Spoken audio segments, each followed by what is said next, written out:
long time that I've left you dry, but I am just too busy out there being a magnificent woman, doing things to change the world. But I'm here to change your kitchen for Christmas time, right in time. It's cold outside today. It's a perfect day to bake. It warms up the house. Everything smells fantastic. I have a whole lot of nonsense going on my stove. We made chili, we made cornbread, but most importantly today we're making pumpkin rolls. So Thanksgiving came and went.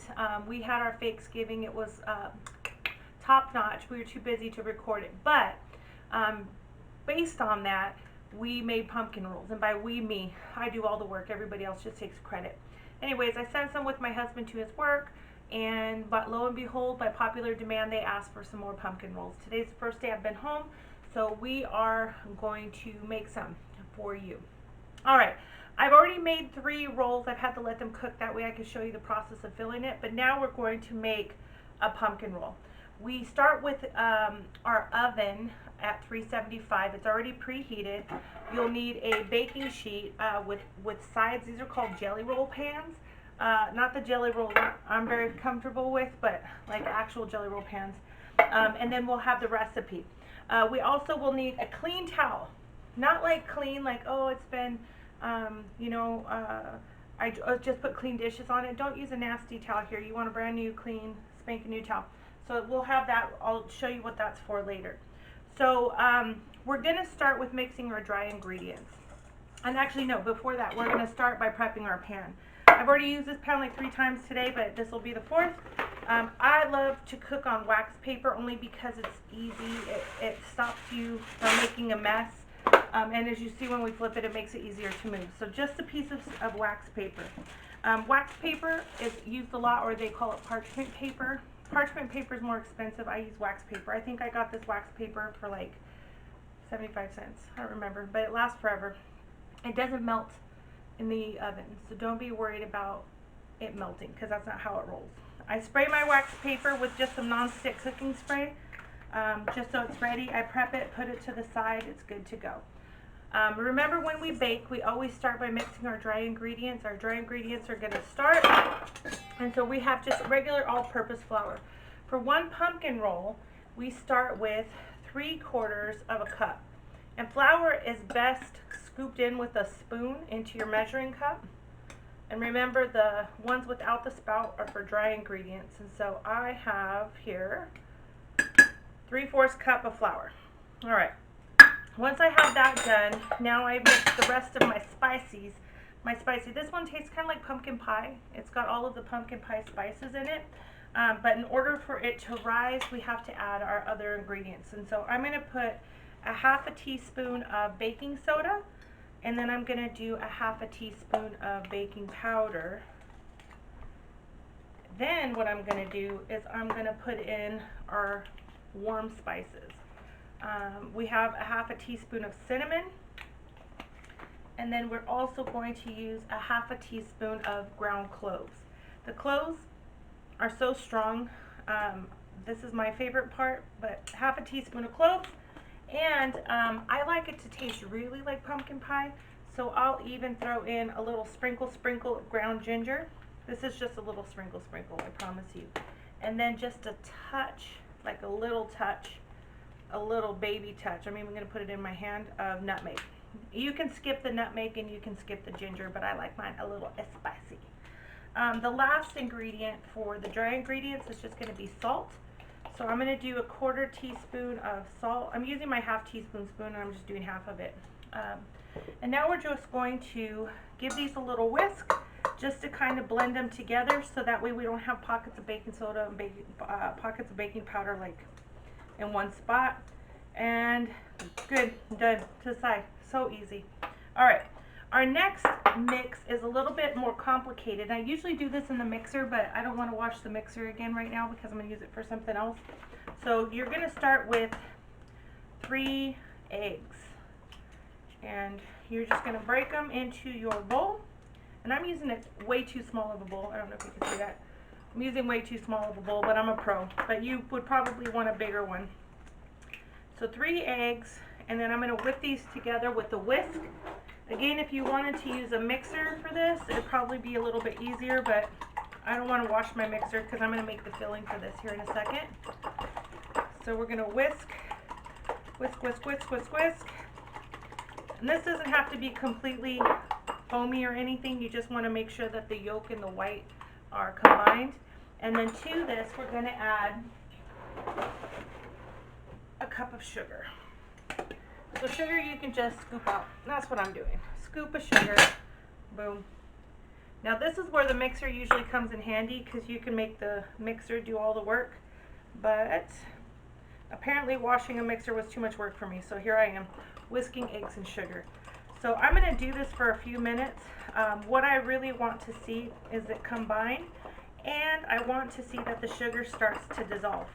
Now I know some of you have asked what kind of sugar I use, because it doesn't look like normal white granulated sugar. I actually use the raw, like sugar cane sugar, the Morena brand, or Zulka brand specifically. It's a little just more natural, and I don't think it doesn't taste as cloyingly sweet as like granulated sugar, but you use it the same amount, so you can substitute if you like. And you can buy that sugar. It's actually pretty cheap. I buy it at Aldi, but you can get it at Food for Less. It comes in a green bag, right next to the, you know, the big ass pound of sugar, whatever it is. Okay, this feels right because I'm getting bored.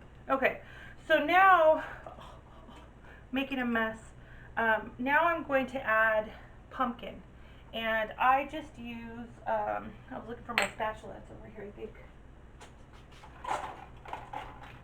I'm just going to use regular canned pumpkin. Now this is canned pumpkin, it's not pumpkin pie mix, it's just pumpkin, and it looks like baby food, it smells like baby food, and it actually probably tastes like baby food if babies ate just straight pumpkin. I don't know what you feed your babies, but mine ate like hot Cheetos, and I don't know what else they ate. What'd you eat as baby? Sugar? Yeah, well, what else? All right, so now we're just putting 2/3 cup, so it's been 3 eggs, 1 cup of sugar, and now 2/3 cup of pumpkin. I'm gonna throw that in there. And then just combine that pumpkin with the egg and sugar. Yeah, this bowl, way too small. But we're gonna make it work. See, you just improvise. Big chillin' here. Big chillin'. No. Eric asked if I wanted a bigger bowl, but that makes too much sense. So no, I'm just gonna do it like this. All right. So now what I'm gonna do, normally I would take the wet ingredients, or I would add the dry ingredients to them, but since I did it the backwards way today, I did it opposite. I'm just gonna pour it in here. So I want all of my wet ingredients in my dry, and I'm just gonna mix them until they're combined. I don't want it to be over mixed, because if you over mix it, then your cake looks nasty. It just won't rise as good. So we're just doing a quick mix. Boom, boom, boom. All right, everything is combined. I can feel it. And now we're going to put it on our pan to bake. So our goal for the pumpkin roll is that it's thin and flat, because we're going to have to roll it up, and if it's too thick, then it will not roll. It will crack and break. So I put my cake mix right onto the pan, like so. And then what I do is I'm going to use my rubber spatula to just spread it out thin. So I just want to get it even so that it's not like all thin on the edges, and I want it to be as rectangular as possible because I'm going to roll it up in a little bit. All right. Now this is my pro trick right here. You ready for it? All right. My pro trick is, once it's in the pan, I'm going to wiggle it and shake it and tap it a few times. There it goes, to let all of the air out, to let it even out, and for it to be flat. And so there it is. We're going to put it in the oven for 13 minutes.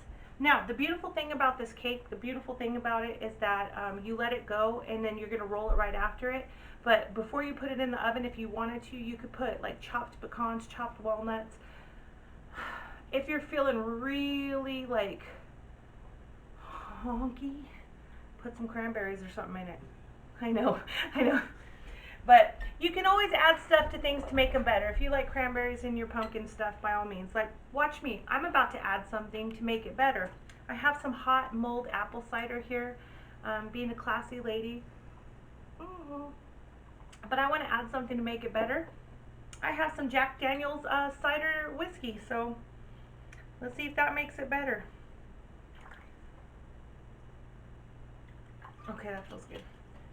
Let's see.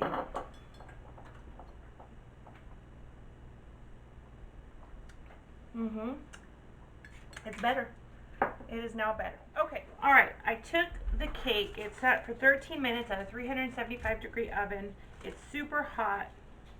We're going to let it sit for just a minute. We're not going to let this cool like that, because if it cools flat, we're not going to be able to roll it. So this step is super crucial, and so it's important that this goes right, because if we don't get this part right, then the rest of the process will be fail.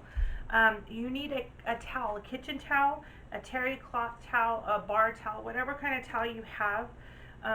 The less loopy terry cloth it is, I think the better. So I try to use like my cafe type towels.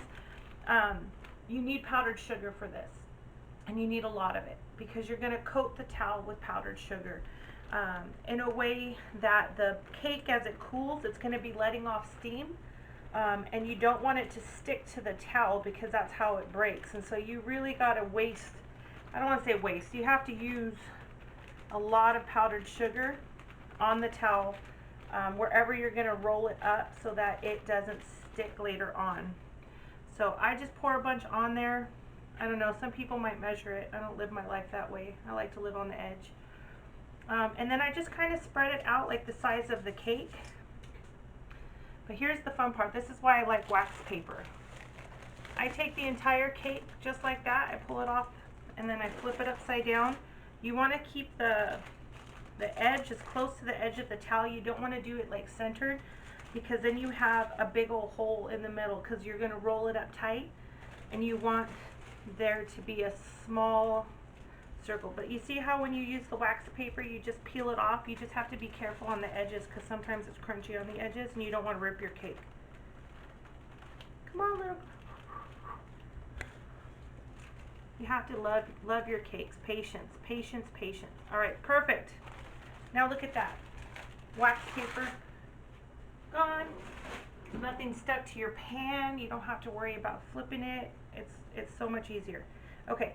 This cake is piping freaking hot. It's been out of the oven maybe maybe 3 minutes tops. So it's still smoky and steamy, and that's okay. I'm going to put just on the edge of this a little bit more powdered sugar.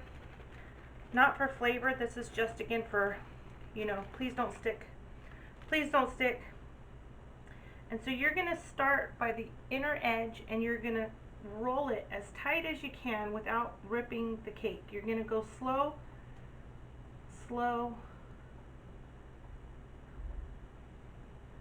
Oh, beautiful. And then you just roll it up. Boom. And now I'm going to let that sit until it's cool to the touch. I have one that I baked earlier. So as you can tell, there's powdered sugar falling everywhere. I'm going to make the frosting for this one real quick, so that we can fill it and roll it back up. So I'm going to put this to the side. I'm going to show you how to make frosting. I've been at this all day, so my mixer is still got the frosting from the last one I just made a few minutes ago. And I'm going to make another batch. So I have 2 tablespoons of butter left over from the last batch. I'm going to put another 4, because you need 6 tablespoons. When you make these, like, I hardly ever make like a pumpkin roll. Most of the time when I'm making pumpkin rolls, I'm making like 10 at a time. I actually used to sell these around Thanksgiving time to people at work. It was a way to make like extra money for Black Friday. I would sell them to people at work, and then when I left that particular office, I just made a bunch one day and literally sold them out of the back of my truck. Like, hustle, like, hey, I got the pumpkin rolls. Who wants the pumpkin rolls? And I sold out like in a few minutes. Everybody's like, we got pumpkin rolls in the parking lot. They sell themselves, I'm telling you. So again, 8 ounces. I had 6 tablespoons of butter, and now 8 ounces of cream cheese, which is one big block. All of this is room temperature. I'm going to put the cream cheese in there, and I'm just going to beat the cream cheese and the butter by themselves because they really have to get to know each other before we add anybody else. Otherwise, it'll be all awkward. The cream cheese doesn't like to hang out with other people until it has a friend. So we're just going to let them hang out. And while they do that, I'm going to sip my drink and just watch like a weirdo. How you doing? Just going to let it go.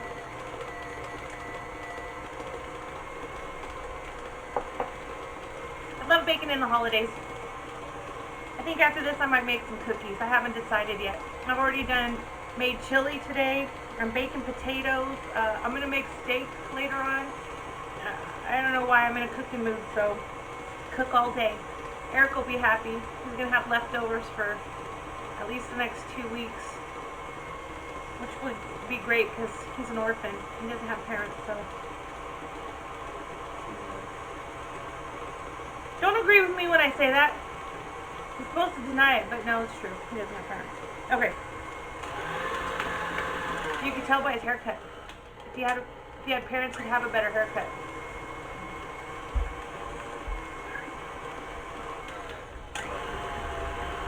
Okay, that feels right. I mixed them. Now we're going to add a cup of sugar.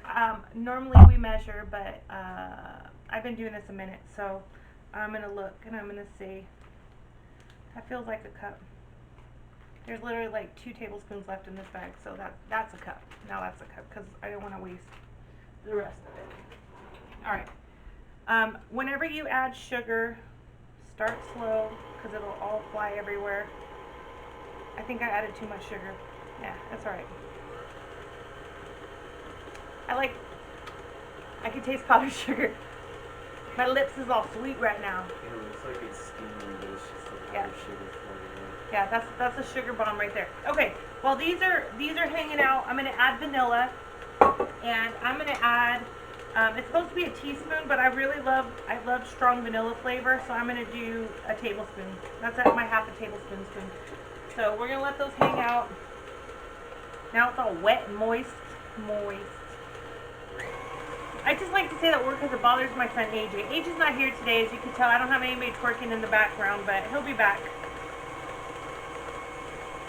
Like going to a rave or something. I don't know, kids these days.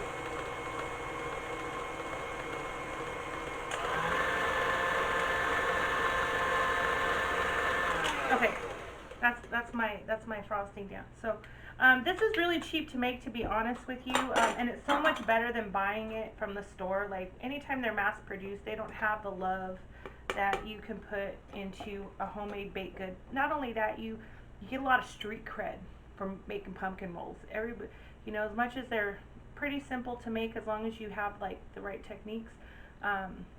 Anytime you show up and you're like, I made this pumpkin roll, people will literally be like, oh my God, you're amazing. How did you do it? And you just say, I'm a magnificent woman, or I'm a magnificent man, whoever's baking. We don't discriminate. Okay, here we go. We're mixing it. I always check to make sure it's not lumpy, because, you know, there's a lot of stuff we like lumpy, but frosting is definitely not one of them. Unless you're into that kind of thing, I don't judge. Okay, so now the frosting looks good to me. I'm going to accept it as is. I would normally stick my finger and taste it, but there's too many witnesses right now, so I'm not going to. Okay, this is the part that always makes me nervous, because this pumpkin roll that I have right now in front of you has been chilling for a little bit, but it's still slightly warm. But I got shit to do, so I need to just do this right now. So we're going to unveil it here very slowly. Alright, now you have to remember that we powdered sugared the crap out of the towel, and then as it's hot, the steam and the water comes out of the cake. It mixes with that powdered sugar and becomes almost like a glue. That's why you have to put tons of powdered sugar on that towel. Like, don't be skimpy on the powdered sugar, otherwise your cake sticks to the towel. Look at, can you see it? It's all wet, but it's okay because this one's not sticking. But we're going to roll it out so gentle because we don't want the cake to rip. And if it rips, it's okay because you're going to glue it back together with frosting. But if it doesn't rip, it's even better. Okay, so it naturally will roll back up. Look, if I wanted to. And because this one is a little damp, I might just roll a little powdered sugar on the outside, whatever's left on the towel. But it's doing okay. All right. So don't rip. Okay, this one is going to sit in timeout for a second. What we're going to do is we're going to put the frosting in the middle with a focus on the little beginning of the roll. You need to make sure you fill that up because that's the middle of it. When you cut it, that's the beautiful piece. You don't want any air pockets anywhere. Okay, so I just use a butter knife. If you have like a pastry frosting spreader, the ones that look like an L, you could use that. I have one. I don't want to get it out. I'm just going to use this butter knife because that's what I've been using. And we're going to fill in that little fold. We'll call this the butt crack of the pumpkin roll. Not too much, but enough to fill it so when you roll it, it has something in there. And then we are going to frost it as evenly as possible all the way out to the edge, leaving like a ½ inch perimeter. We'll call it a margin for you youngins. Oh, you youngins probably don't know what a margin is, so an edge. Do you know what a margin is? No, he doesn't know. The look I got on his face right now tells me it's just the edge of the document or the edge of whatever. So anyways, it doesn't matter. Leave a ½ inch. That's all I'm telling you right now, because all this frosting is going to kind of ooze out to the end, and you don't want it coming out both sides. Maybe. I don't know. I don't know what you want. Happy New Year. Okay. All right. So we have it frosted as flat as we can, a lot of it in the middle, and now we're going to roll it very gently and as tightly as we can, because we don't want a loose jelly roll. I mean, pumpkin roll. Whatever we're rolling.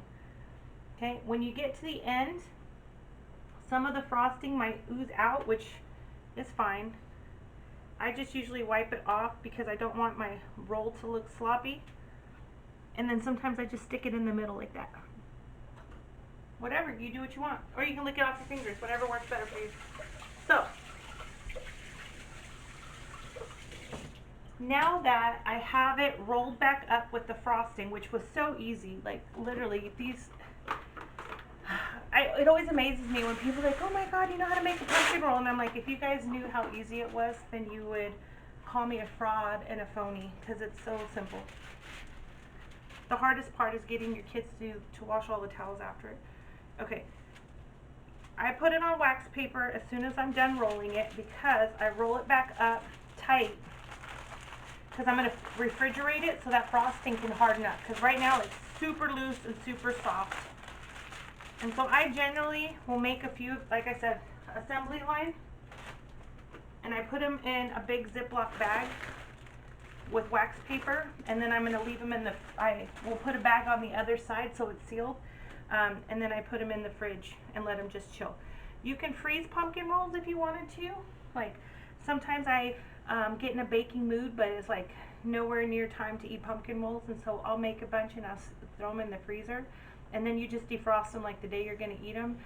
You could take it out and put it in the fridge, or just leave it on the counter for a few hours, and it defrosts super fast. So that's pretty much it. That's a freaking pumpkin roll. I got a couple more to do, but I won't drag you along with me. I'm going to sit here and drink my hot apple cider, bake some damn potatoes, eat my Omaha steaks. Thanks, Grandma. And spend the rest of the day in my jammies watching Christmas movies and... getting wasted, I guess. Who knows? Merry Christmas! Happy New Year! Happy 2020! New year, new decade, new you. Be the best you could be. Be nice, be kind, be respectful. Live your best life, because that's what I'm going to do. Peace out. Peace out. Cheers. Pinkies up.